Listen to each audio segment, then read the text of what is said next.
साथियों नमस्कार, कैसे हैं आप सब लोग। जब भी हम दाखिल करते हैं क्वेश्चन पिटिशंस तो कुछ गलतियां करते हैं जो गलतियां बहुत सामान्य हैं।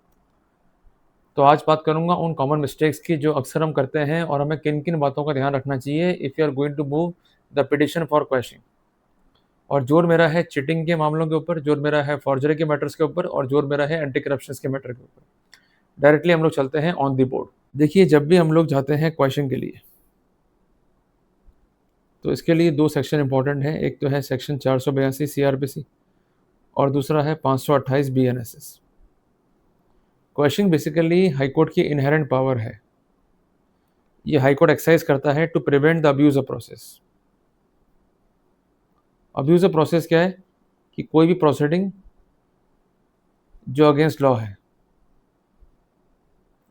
एग्जाम्पल के लिए मिस्टर ए पर केस हुआ सेक्शन 7 PC एक्ट का।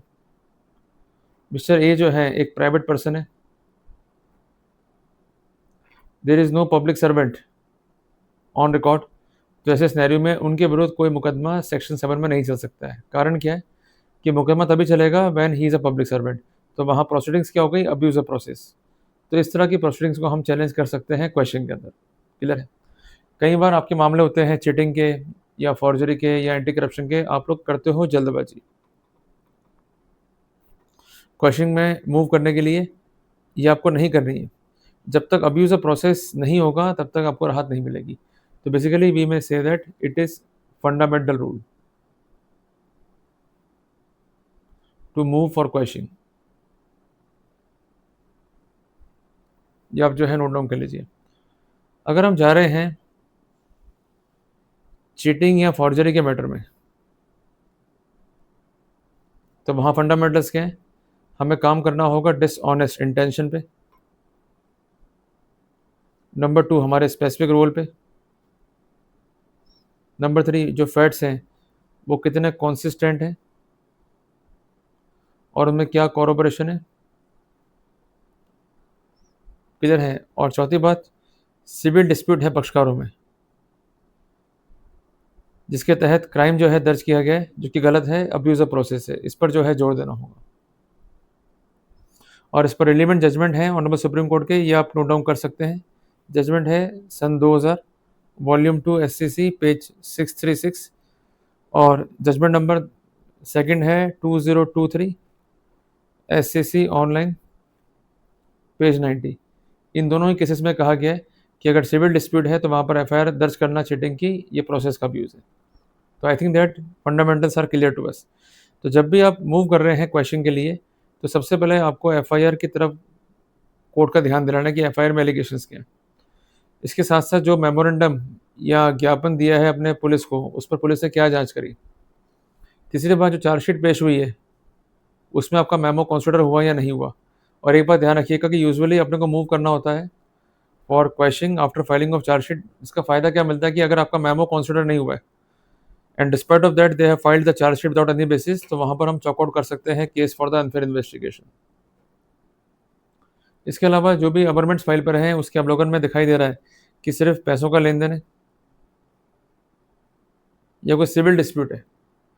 और ऐसे मामले जहाँ सिविल रिकवरी पॉसिबल है फिर भी क्राइम जो है दर्ज किया गया है, तो वहाँ पर इस तरह से ड्राफ्टिंग करके हम जो है फ़ायदा ले सकते हैं। क्लियर है। आपको फैक्ट्स पर कम ध्यान देना है, आपको ध्यान देना है लॉ पॉइंट्स पे ज़्यादा। केवल वही फैक्ट्स आपको प्लीड करने हैं जो कि हैं अनकॉन्ट्रोवर्टेड। मीन्स ऐसे फैक्ट्स जिस पर डिस्प्यूट नहीं है प्रोसिक्यूशन को भी और डिफेंस को भी। इस तरह के फैक्ट्स को जो है कंसीडर कर सकते हैं जिस पर जजमेंट है सुप्रीम कोर्ट का 2011 criminal law reporter supreme court page 180। इसको जो है आप नोट डाउन कर लो। इसका हम एग्जांपल लेंगे। मिस्टर ए कहते हैं कि मैंने मिस्टर बी को 10 लाख रुपए जो है उधार के दिए। ये पैसे चुकाए नहीं मिस्टर बी ने, इसको जो है हजम कर लिया। अब ज़रा बताइए इस केस में क्या स्थिति है। 10 लाख रुपए जो है उधार के, उधार का पैसा है तो रिकवरी ऑफ मनी होगा। रिकवरी ऑफ मनी एक सिविल डिस्प्यूट है तो वहाँ पर रेमेडी कहाँ लाई करेगी, सिविल कोर्ट में। और जहाँ पर सिविल कोर्ट है वहाँ पर FIR दर्ज करना अपने आप में ही गैर कानूनी है। क्लियर हो गया अपने को। तो जहाँ सिविल रेमेडी है, सिविल कोर्ट है, वहाँ FIR दर्ज करना गैर कानूनी है।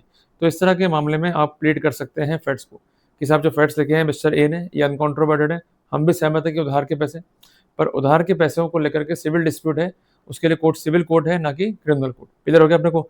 तो इस तरीके से अपने को वर्कआउट जो है करना होता है। अब आते हैं एंटी करप्शन के मामलों पे, उसका भी हम डिस्कस कर लेते हैं फंडामेंटल। बेसिकली यहाँ पर 3 कैटेगरी है। पहला तो है ट्रैप केस, दूसरा है case of section 13 sub clause 1 sub clause A, और सबसे आखिरी में है case of section 13 sub clause 1 sub clause B. इसके अलावा अबैटमेंट हो गया, ठीक है जी, ये एक स्पेशल कैटेगरी है जिसको हम इसके साथ साथ जो है पढ़ सकते हैं। भाई देखो, मोटी मोटी बात है कि अगर मामला ट्रैप का है तो डिमांड पे जोर देना पड़ेगा। अगर डिमांड स्पष्ट नहीं है, क्लियर है, या आप पब्लिक सर्वेंट नहीं है, तो ऐसे सिनेरियो में आप प्रोसीडिंग्स को चैलेंज कर सकते हैं, क्योंकि अनेकों अनेक जजमेंट हैं जहाँ ये कहा गया है कि डिमांड अगर रिकॉर्ड पे नहीं है, डिमांड स्पेसिफिक नहीं है, तो वहाँ पर प्रोसीडिंग्स प्रोसेस का अब्यूज़ है। इसी प्रकार आप लोक सेवक नहीं है, आप एक प्राइवेट जो है पर्सन है, और रिकॉर्ड पे कोई भी लोक सेवक नहीं है, वहाँ पर आप फ़ायदा जो है ले सकते हैं। क्लियर हो गया अपने को? बहुत सिंपल सी बात है। इसी प्रकार मामला है गबन का, तो गबन के लिए ऑडिट चाहिए। अगर ऑडिट नहीं है, कोई रॉन्गफुल लॉस नहीं है, कोई स्पेसिफिकेशन नहीं है, तो ultimately you may have the benefit. और अगर मामला है डिस्प्रपोर्शनेट ऑफ असेट का, तो उनका इनकम प्लस एक्सपेंडिचर प्लस जो असेट है, इसको लेकर के सर्वे रिपोर्ट क्या है। अगर उनका अकाउंटिंग जो है प्रॉपर नहीं है, या प्रॉपर जो है वो स्थिति नहीं रख पाए, तो definitely we can go for the questioning. इस बिंदु पर जजमेंट भी है एमपी हाई कोर्ट का दिनांक 28/1/26 का। क्लियर हो गया? तो जब भी हम लोग आर्ग्यू करते हैं तो जो फंडामेंटल्स हैं उस पर जो है ध्यान देना होता है। अगर फंडामेंटल्स पे हम काम नहीं करेंगे, हम जल्दबाजी करेंगे, तो वहाँ पर जो है नुकसान खा जाएंगे।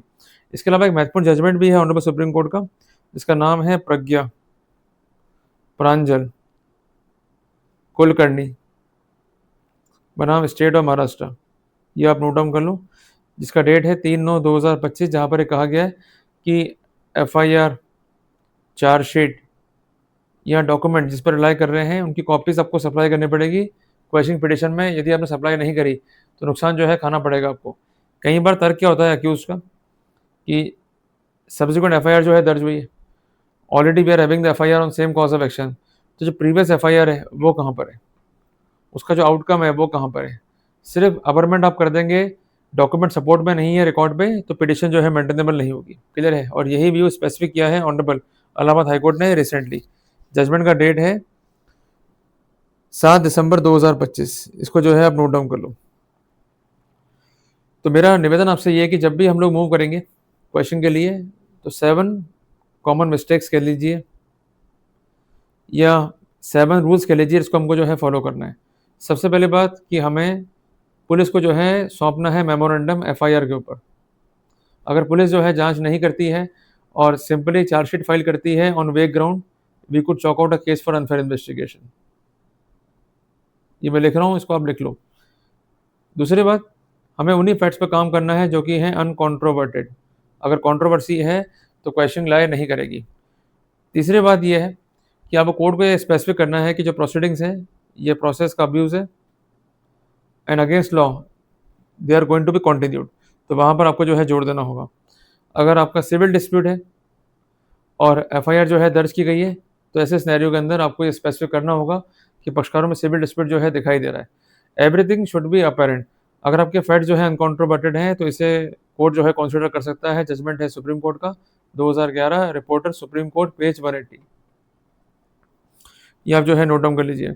इसके अलावा एफआईआर में आपका स्पेसिफिक रोल क्या है, चार्जशीट में आपका स्पेसिफिक रोल क्या है, इसको जो है आपको करना है हाईलाइट।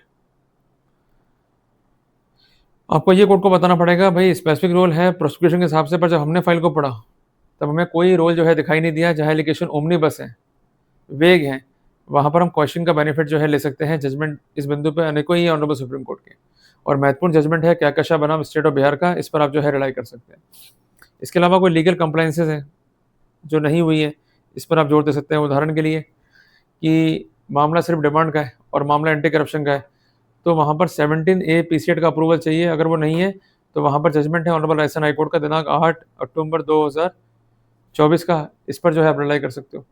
तो चीज़ें अनेकों ही हैं, डिपेंड करता है आपके ऊपर कि किस प्रकार आप जो है प्रोसीड करते हैं। अगर आपका रवैया ही बिल्कुल सामान्य है तो आप जीत नहीं पाएंगे, इसलिए आपको अपनी अप्रोच जो है चेंज करनी पड़ेगी। बगैर स्पेसिफिक किए अपने केस का फ़ायदा जो है नहीं ले पाएंगे। क्लियर है? और इसके अलावा कोई ऐसा फैक्ट जो कि कंसील्ड है या कॉम्प्रोमाइज्ड है बाय द कंप्लेनेंट, या जो इंग्रेडिएंट्स हैं वो सेटिस्फाइड नहीं हो रहे हैं, तो वहाँ पर आप प्लीड कर सकते हैं। उदाहरण के लिए ए कहता है कि मुझे बी ने अपमानित किया, क्लियर है, और मुझे अनर्गल शब्द कहे और मेरी बहुत बेइज्जती हुई और मैं व्यक्ति हूँ एससी एसटी समुदाय का। अब यहाँ पर जो शब्द कहे गए, ये कहे गए हैं प्राइवेट प्लेस पे, कोई पब्लिक नहीं है। शब्द क्या कहे गए इसका कोई भी स्पेसिफिकेशन नहीं है। शब्द कब कहे गए इसका भी कोई ब्यौरा नहीं है, और ना ही कोई कनेक्टिंग एविडेंस फाइल पर है, तो ये फिट केस बनता है क्वेश्चन का। तो कुल मिला करके मैंने आपको एग्जाम्पल के जरिए जो स्थितियाँ हैं उसके ज़रिए, जो लॉ की पोजीशन है उसके ज़रिए क्लियर कर दिया कि जब भी क्वेश्चन में जाएँ जल्दबाजी ना करें, एक-एक पॉइंट पर जो है काम करना होगा, बगैर काम किए सफल आप नहीं हो पाएँगे। तो देखा ना, चीज़ें हैं तो आसान हैं, पर आपको ये बात ध्यान रखना पड़ेगा कि there is no place for emotion in the court of law. जब भी कोई इन्फ्रिंजमेंट है या कोई आपकी लड़ाई है कानूनी, तो उसके फंडामेंटल्स हैं, उसके जो प्रोसेस है उसको फॉलो करना होगा। कुल मिलाकर के एफआईआर को पढ़ें, चार्जशीट को पढ़ें, और जो ज्ञापन दिया है उस पर क्या जाँच हुई है इस बात को ऑब्ज़र्व करें, आपका स्पेसिफिक रोल क्या है इस पे काम करें, लीगल कंप्लायंसेस क्या है इस पे काम करें, जो इंग्रीडिएंट्स हैं उसके तहत फैक्चुअल वायलेशंस है या नहीं उस पे काम करें, तभी राहत मिलेगी। जल्दबाज़ी करेंगे, सिर्फ क्वेश्चन लगा देंगे, आपको राहत नहीं मिल पाएगी। तो मैंने आपको एक महत्वपूर्ण जानकारी दी है, और अगर आपको जानकारी अच्छी लगी तो इस कंटेंट को लाइक और शेयर कीजिएगा, और खासकर उन व्यक्तियों तक पहुँचाइएगा जो परेशान हो रहे हैं कि क्वेश्चन दाखिल करें या नहीं करें, और अगर करें तो इसके फंडामेंटल्स जो है क्या होंगे। जल्दी मिलेंगे एक नए टॉपिक के साथ।